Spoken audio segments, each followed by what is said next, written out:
종 결혼식 날 밤, 저는 수천만 원짜리 영수증을 모두 태워버렸습니다. 며느리 몰래 해결한 혼수 비용이었죠.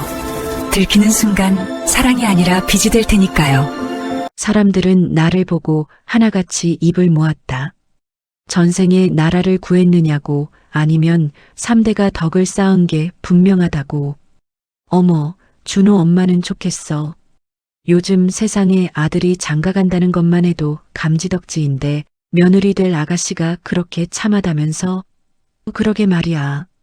인사성도 밝고 직장도 번듯하고 무엇보다 어른 어려워할 줄 안다며? 그런 며느리 얻는 건 운이야, 운.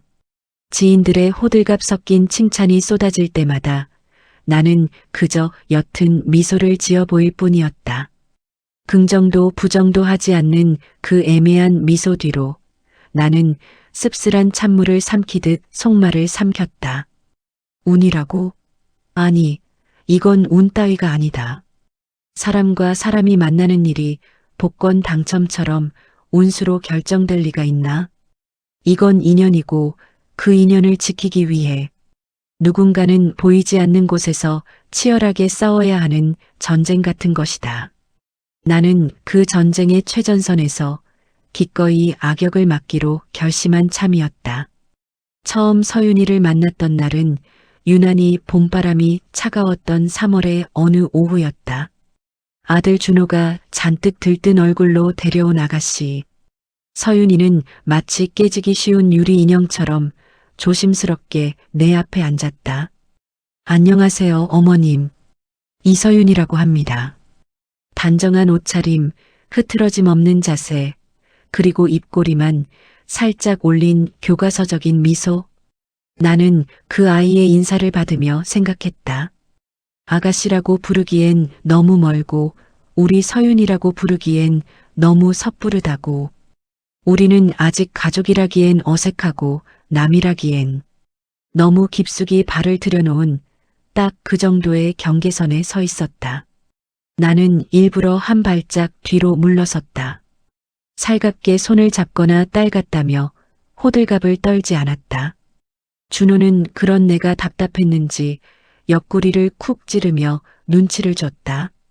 엄마, 좀 편하게 하세요. 서윤 씨 긴장하잖아요. 아들의 철없는 소리에 헛웃음이 나올 뻔했다. 세상의 시어머니 앞에서 편한 예비 며느리가 어디 있단 말인가. 그리고 편하게 하라는 말만큼 무책임하고 어려운 주문이 또 있을까? 우리가 마주 앉아 차를 마실 때면 서윤이는 늘 찻잔을 두 손으로 감싸쥐고 작게 웃었다. 찻잔의 온기조차 조심스러워하는 듯한 그 모습. 나는 알고 있었다. 사람은 정말 마음이 편안할 때는 굳이 척추를 곧게 세우고 입꼬리에 경련이 일 만큼 반듯하게 웃지 않는다는 것을. 그 아이의 예의 바른 미소 뒤에는 실수하면 안 된다는 절박함과 잘 보여야 한다는 긴장감이 팽팽하게 당겨져 있었다. 그 줄을 내가 섣불리 건드렸다가는 툭 하고 끊어져 버릴 것만 같았다. 결혼 준비는 급물살을 탄 배처럼 빠르게 진행되었다. 예식장을 잡고 날짜를 택하고 양가 인사를 드리고 축하 인사는 폭죽처럼 쏟아지는데 정작 결정하고 책임져야 할 현실의 무게는 산더미처럼 쌓여갔다. 그 바쁜 와중에도 서윤이의 입버릇은 한결같았다. 네, 괜찮습니다. 제가 알아서 할게요. 괜찮아요. 어머님 편하신 대로 하세요. 저는 다 괜찮습니다. 처음에는 그저 순하고 착한 성격이라 그러려니 했다. 하지만 시간이 지날수록 그 괜찮다는 말이 점점 빨라지고 건조해지는 게 느껴졌다. 내가 의견을 묻기도 전에 방어막을 치듯 튀어나오는 괜찮습니다. 그때마다 서윤이의 눈동자는 갈 곳을 잃고 미세하게 흔들렸다. 나는 묻고 싶었다. 정말 괜찮니? 힘들지는 않고? 돈 문제는 없어? 마음은 안 다쳤니? 따뜻한 시어머니 코스프레를 하며 다정하게 어깨를 토닥여줄 수도 있었다. 하지만 나는 입을 굳게 다물었다. 무슨 일 있니? 라는 다정한 한마디가 때로는 상대를 발가벗겨진 기분이 들게 하는 날카로운 칼이 될 수도 있음을 알기 때문이다. 아직 며느리도 아닌 남의 집 귀한 딸인 이 아이에게 내가 그 칼자루를 쥐고 휘두를 자격은 없었다. 섣불리 위로한답시고 속내를 들추어내면 서윤이는 자신의 치부를 들켰다는 수치심에 평생 내 앞에서 고개를 들지 못할지도 모른다. 눈치 없는 아들놈은 그저 해맑았다. 엄마, 서윤 씨 진짜 착하죠? 불평 한마디를 안 해요. 나는 속으로 혀를 찼다. 착한 사람은 가끔 남을 배려하느라 자기 자신을 갉아먹어 구멍을 내곤 하는데 그걸 모르는 아들이 야속하면서도 한편으로는 그 무지함이 부러웠다. 결국 사단이 난 건 양가 식사 자리였다. 고급 한정식 집의 은은한 조명 아래 부드러운 갈비찜과 정갈한 반찬들이 놓여 있었지만 분위기는 살얼음판이었다. 예식 비용 정산과 혼수 문제로 구체적인 숫자가 오가기 시작했을 때였다. 사돈 어른들은 난처한 기색이 역력했다. 서윤이네 집안 사정이 갑자기 안 좋아졌다는 소문은 들었지만 생각보다 상황이 심각한 듯했다. 서윤이의 아버지가 헛기침을 몇 번 하더니 어렵게 입을 떼셨다. 사돈, 실은 저희 쪽 준비가 조금 늦어질 수도 있을 것 같습니다. 자금 융통에 시간이 좀 걸려서. 그 순간이었다. 테이블 아래 놓인 서윤이의 손이 미세하게, 아니 격렬하게 떨리는 것을 나는 보았다.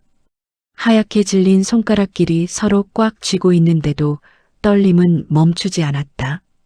부끄러움, 부모님의 공궁함을 예비시댁에 들켰다는 수치심, 사랑하는 남자에게 짐이 될까봐 두려운 공포, 그리고 죄송함. 그 모든 감정이 뒤섞여 아이의 작은 어깨를 짓누르고 있었다.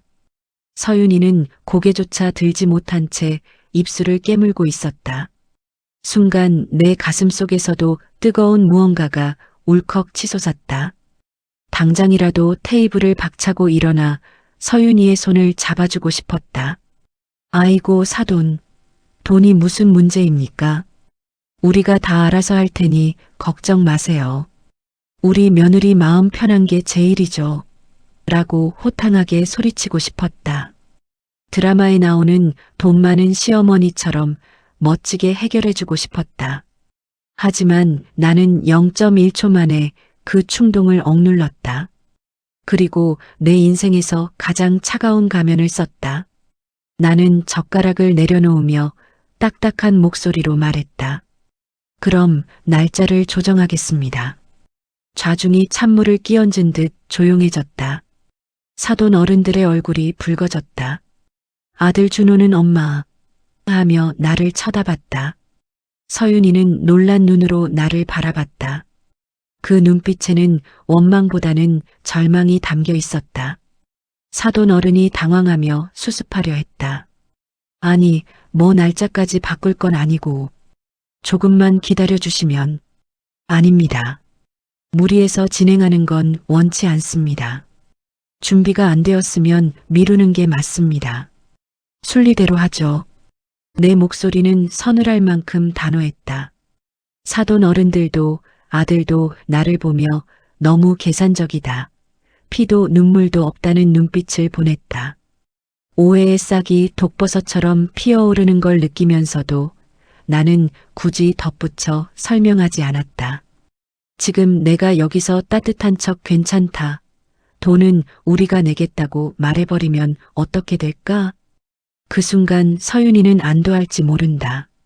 하지만 그 안도감은 곧바로 평생 갚아야 할 마음의 빚으로 바뀔 것이다. 시댁이 돈을 대줬다는 사실, 우리 집안의 치부를 시어머니가 덮어줬다는 사실, 그것은 서윤이가 우리 집 문턱을 넘을 때마다 발목을 잡는 족쇄가 될 것이다. 부부싸움을 하다가도, 명절에 일을 하다가도 서윤이는 무의식 중에 나는 빚진 죄인이라는 생각에 위축될 것이다. 시작부터 빚진 마음으로 며느리가 되게 하고 싶진 않았다. 그건 사랑이 아니라 자본을 앞세운 폭력이 될 수도 있으니까. 나는 차라리 돈밖에 모르는 깐깐한 시어머니가 되어 욕을 먹는 편을 택했다. 며칠 뒤 예상대로 서윤이가 혼자 우리 집을 찾아왔다. 초인종 소리조차 주저함이 묻어 있었다. 문을 열어주자 현관에서 신발 벗는 소리조차 들리지 않을 만큼 조심스러운 몸짓으로 서윤이가 들어왔다. 어서 와. 나는 일부러 웃지 않았다. 내가 웃으면 잔뜩 긴장한 이 아이가 오히려 더 주눅들까봐 무심한 척 텔레비전 리모컨을 만지작거렸다. 서윤이는 마치 면접 보러 온 사람처럼 소파 끝에 엉덩이만 살짝 걸치고 앉았다. 무릎 위에 두 손을 가지런히 모으고 시선은 내 발끝 언저리에 둔 채였다. 어머님, 잠깐 말씀드려도 될까요? 나는 고개를 끄덕였다. 말해보라는 뜻이 아니라 내가 선택하라는 뜻으로. 결혼 준비 때문에 제가 좀 민폐를 끼치게 될 것 같아요. 그 말이 나왔을 때 나는 알았다.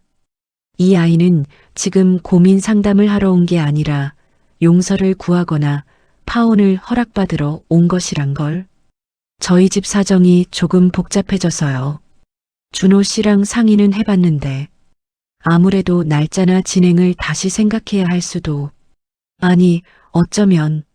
서윤이의 목소리가 물기를 머금고 떨렸다. 스스로를 민폐라고 칭하며 자책하는 모습이 안쓰러워 견딜 수가 없었다. 나는 더 듣지 않고 말을 끊었다. 결혼은 내가 결정하는 거야. 내 말투는 여전히 차가웠다. 서윤이는 고개를 푹 숙였고 손끝은 하얗게 질려 있었다. 아마 내 말을 능력 안 되면 떨어져라는 질책으로 들었을 것이다. 저 때문에 준호 씨한테도 어머님께도 부담이 되는 건 아닌지 너무 죄송해서. 그 순간 확신했다. 지금 내가 아니야, 아가. 돈 걱정 마라. 우리가 다 해줄게. 넌 몸만 와라. 라고 말해버리면 이 착한 아이는 평생 그 호의의 무게에 짓눌려 살 것이다. 시어머니의 관용은 며느리에게는 채무가 된다. 나는 서윤이가 채무자가 아닌 주체적인 한 인간으로 서길 바랐다. 그래서 나는 더욱 냉정해지기로 했다. 심장을 도려내는 심정으로 독한 말을 내뱉었다. 부담이라는 말은 함부로 쓰는 게 아니야. 결혼을 하든 미루든 아니면 그만두든 그건 상황이 시키는 게 아니라 오로지 내가 선택하는 거야. 남 핑계, 상황 핑계 대지 말고 내가 결정해. 누가 들어도 매정하게 들릴 말이었다. 서윤이의 눈에서 기어이 눈물 한 방울이 툭 떨어져 손등을 적셨다. 아이는 차 한 모금 마시지 못한 채 자리에서 일어났다. 무슨 말씀인지. 알겠습니다. 죄송합니다. 힘없이 돌아서 나가는 뒷모습.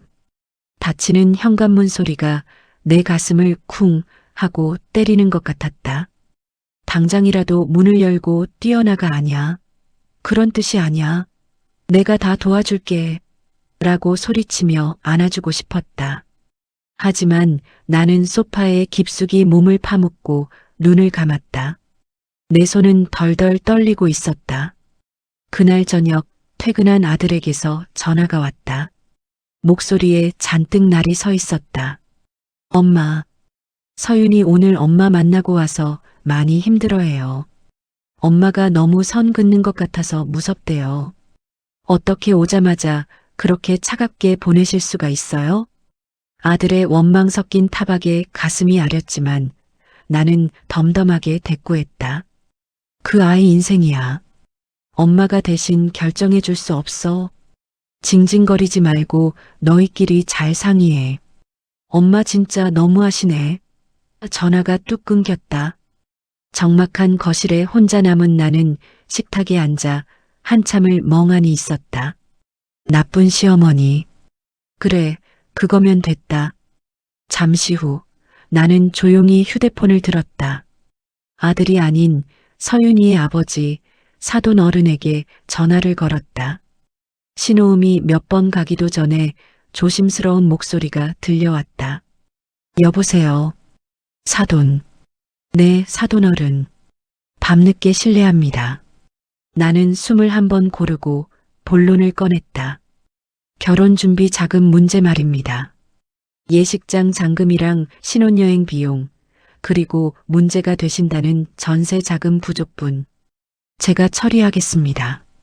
수화기 너머에서 숨을 들이키는 소리가 들렸다. 아니, 사돈. 그게 무슨 말씀이십니까? 그렇게 큰 돈을. 대신 조건이 하나 있습니다. 나는 내 인생에서 가장 중요한 거래를 제안하듯 단호하게 말했다. 아이들에게는 비밀로 해주십시오. 특히 서윤이에게는 친정에서 융통해서 해결한 걸로 해주세요. 네. 아니, 왜 굳이. 서윤이가 알면 평생 저를, 그리고 우리 집안을 어려워할 겁니다. 저는 며느리가 제 눈치 보며 사는 거 원치 않습니다.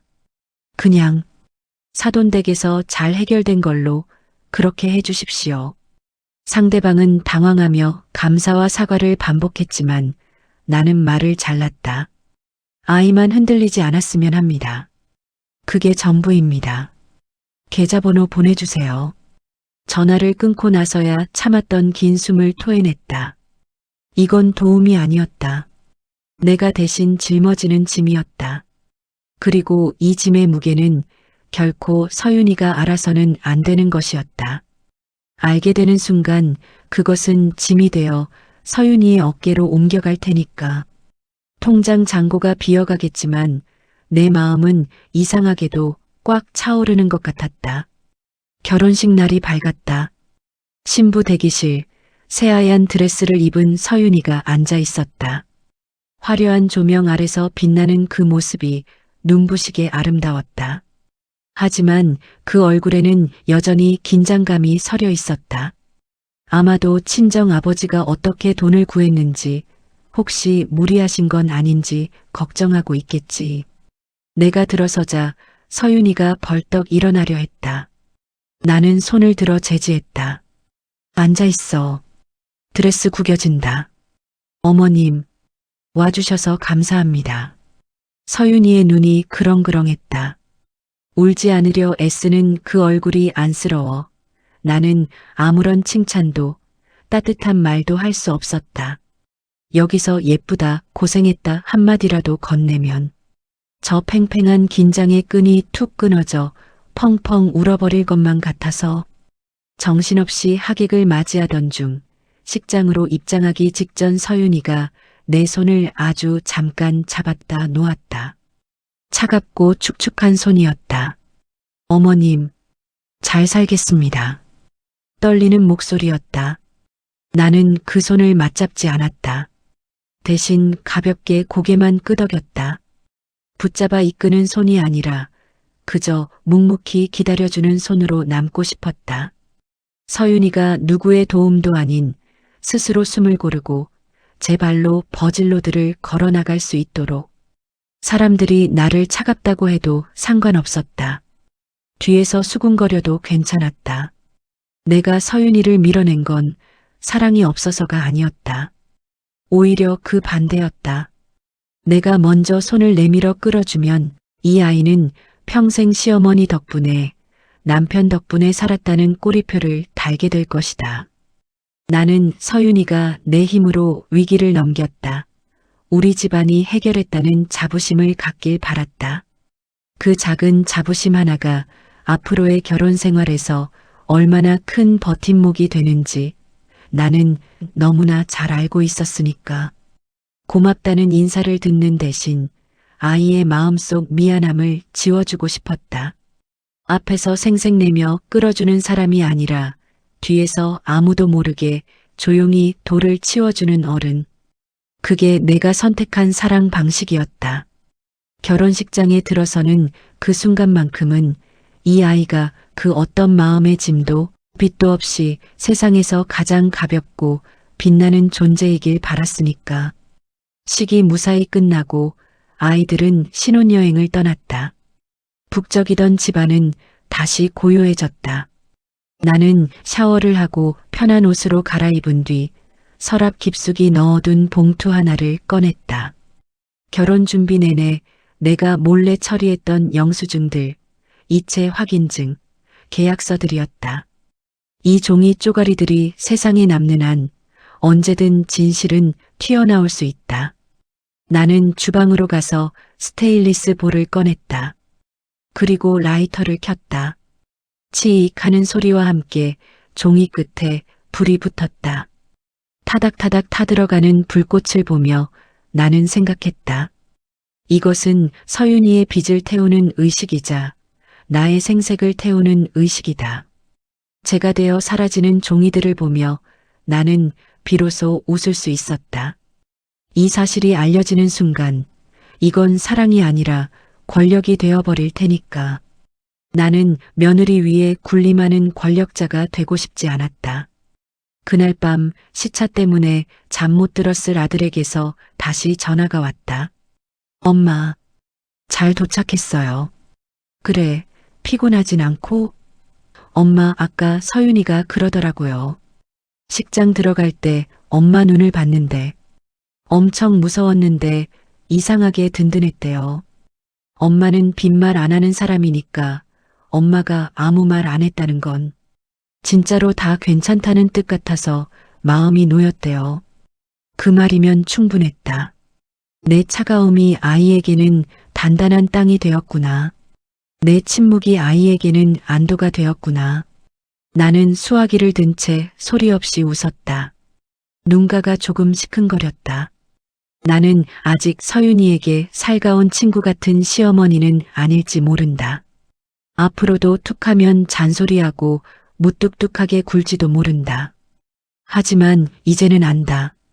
진짜 가족이 된다는 건 호칭이 바뀌고 등본에 이름이 올라가는 순간이 아니다.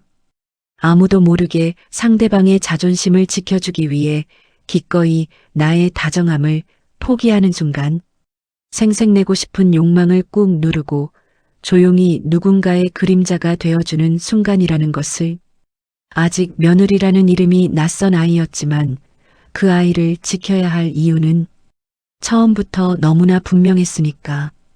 그래, 준호야. 서윤이 바꿔주지 마라. 피곤할 텐데 쉬게 해. 나중에, 아주 나중에 맛있는 거나 사달라고 해. 전화를 끊고 창밖을 보았다. 달이 참 밝았다. 서윤이가 있는 그곳의 하늘도 이렇게 맑았으면 좋겠다. 나는 오늘 밤 세상에서 가장 행복한 나쁜 시어머니가 되어 잠들 것이다. 진정한 어른의 사랑법은 무엇일까요? 때로는 따뜻한 말. 한마디보다 차가운 침묵 속에 숨겨진 배려가 더 깊은 울림을 줄 때가 있습니다.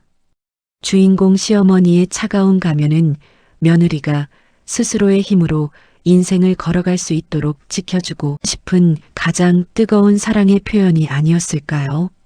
누군가에게 빚을 지우지 않으려는 마음, 상처 주지 않기 위해 기꺼이 오해를 감수하는 마음. 우리네 어머니들의 사랑은 가끔 이렇게 투박하고 서툴지만 그 속엔 바다보다 깊은 진심이 숨어 있습니다. 오늘 여러분의 곁에 있는 조금은 무뚝뚝하고 어려웠던 어른들을 떠올려 보세요. 그분들의 침묵 뒤에 숨겨진 사랑을 발견하는 계기가 되었기를 바랍니다. 이 이야기가 마음에 와닿으셨나요? 누군가의 뒤에서 묵묵히 돌을 치워주는 사랑을 해본 적이 있거나 그런 사랑을 받아본 적이 있다면 구독과 좋아요를 눌러주세요. 여러분의 작은 공감이 더 따뜻하고 감동적인 이야기를 만드는 큰 힘이 됩니다. 댓글로 여러분의 경험담도 들려주세요. 다음에도 가슴 뭉클한 사람 냄새 나는 이야기로 찾아오겠습니다. 감사합니다.